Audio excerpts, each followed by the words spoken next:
નમસ્કાર દોસ્તો, દેશ અને દુનિયાના તાજા સમાચારમાં તમારું સ્વાગત છે। સૌપ્રથમ વાત કરીશું વરસાદની આગાહી। ગુજરાત ઉપર બે વરસાદની સિસ્ટમ સક્રિય। 16 જુલાઈ સુધી હળવાથી મધ્યમ વરસાદની શક્યતા રહે છે। સાથે 12 થી 16 જુલાઈ સુધી કોઈ વિસ્તારમાં ભારે વરસાદ પણ થઈ શકે છે, તે હવામાન વિભાગે જણાવ્યું છે। રાજકોટ ડેરીની વાત કરીએ તો સંઘ દ્વારા વર્ષ 2024-25માં 80 કરોડનો નફો કર્યો, જેમાંથી 60 કરોડ પશુપાલકોના ખાતામાં સીધા જમા કરાવવામાં આવ્યા। છેલ્લા 5 વર્ષમાં પશુપાલકોને 117 કરોડ રૂપિયા ચૂકવવામાં આવ્યા છે। ગંભીરા બ્રિજ દુર્ઘટનામાં મોતનો આંકડો 19 ને પાર થઈ ગયો।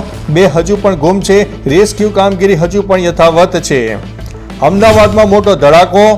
જીકાસ પોર્ટલનો વધુ એક છબરડો સામે આવ્યો છે। જીકાસ પોર્ટલ ઉપરનો મોટો છબરડો સામે આવી ગયો છે। મિત્રો, ધોરણ 12માં નપાસ વિદ્યાર્થીને પણ એડમિશન આપવામાં આવ્યું છે। મિત્રો, અન્ય મહત્વના સમાચારની વાત કરીએ તો રાજ્યમાં પ્રધાનમંત્રી આવાસ યોજના અને ગ્રામીણના લાભાર્થીઓને વધારાની 50,000 રૂપિયાની સહાય અપાશે।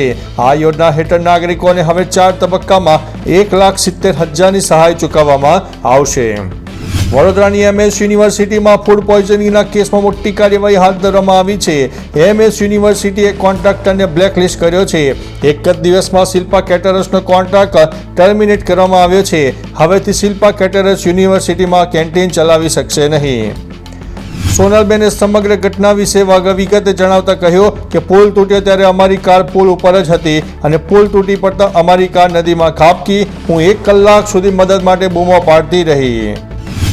વિકસિત ગુજરાતમાં 48 કલાકથી ચાલી રહેલી રેસ્ક્યુ કામગીરી। ગંભીરા બ્રિજ તૂટ્યા બાદ નદીમાં પડેલા વાહનો અને લોકોને કાઢવામાં સરકારી મશીનરી પણ ટૂંકી પડી। રેસ્ક્યુનો આજે 3જો દિવસ પણ જોવા મળી રહ્યો છે।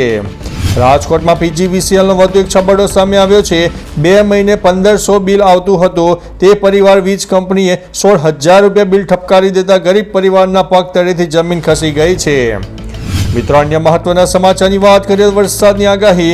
AK દાસે બુધવારે જણાવ્યું છે કે રાજ્યમાં 13 જુલાઈ સુધી થંડરસ્ટોર્મ અને વીજળીના કડાકા ભડાકા સાથે વરસાદની શક્યતા રહે છે, જે દરમિયાન પવનની ગતિ 30 થી 40 કિલોમીટર પ્રતિ કલાકની ઝડપે રહી શકે છે। અમદાવાદમાં પણ હળવાથી મધ્યમ વરસાદની શક્યતા વર્ણવવામાં આવી છે। આજે પણ અમદાવાદમાં થંડરસ્ટોર્મ એક્ટિવિટી અને વીજળીની ગર્જના સાથે વરસાદ પણ થઈ શકે છે। ભરૂચ નગરપાલિકાની વાત કરીએ તો ભરૂચ નગરપાલિકામાં જન્મ અને મરણ નોંધણીમાં મોટું કૌભાંડ સામે આવ્યું છે। પિતા અને અટકનો સુધારો કરીને 3 અટક સુધારવાનું કૌભાંડ સામે આવ્યું છે। ભરૂચ નગરપાલિકામાં જ કર્મચારીનો વિવાદ સામે આવ્યો છે। 1993ના જન્મના દાખલામાં અટકમાં સુધારો કરતા વિવાદ જોવા મળ્યો છે। જૂના જન્મના દાખલામાં પિતાનું નામ કે અટક નગરપાલિકા ન સુધારી શકે। વડોદરા બ્રિજ દુર્ઘટના બાદ સફાળું જાગ્યું તંત્ર। અમદાવાદ મ્યુનિસિપલ કોર્પોરેશન પણ હવે સફાળું જાગ્યું છે। શહેરમાં તમામ બ્રિજોનું ચેકિંગ શરૂ કર્યું છે। AMCની બ્રિજ પ્રોજેક્ટ ટીમ દ્વારા તમામ બ્રિજોનું ચેકિંગ હાથ ધરાઈ રહ્યું છે અને સમારકામ માટે 15 વર્ષ જૂના બ્રિજોને પ્રાથમિકતા આપવામાં આવશે। વાત કરીએ અંબાજીની। ભાદરવી પૂનમના મહામેળાને લઈને કલેક્ટર મિહિર પટેલ દ્વારા અધ્યક્ષસ્થાને બેઠકનું આયોજન થયું હતું। આગામી 1 થી 7 સપ્ટેમ્બર દરમિયાન અંબા માતાનો ભાદરવી પૂનમનો મહામેળો યોજાશે। અરવલ્લીની ગિરિમાળાઓમાં જગદંબા મા અંબેના ભક્તિ સૂર્યાસુર ગુંજી ઉઠશે। ભાદરવી પૂનમમાં મહામેળાના સુચારુ આયોજન અંગે કલેક્ટરની અધ્યક્ષતામાં બેઠકનું આયોજન કરવામાં આવ્યું હતું। તો ચાલો મિત્રો, ફરીથી દેશ અને દુનિયાના સુપરફાસ્ટ સમાચાર લઈને મળતા રહીશો। ત્યાં સુધી અમને રજા આપશો। નમસ્તે।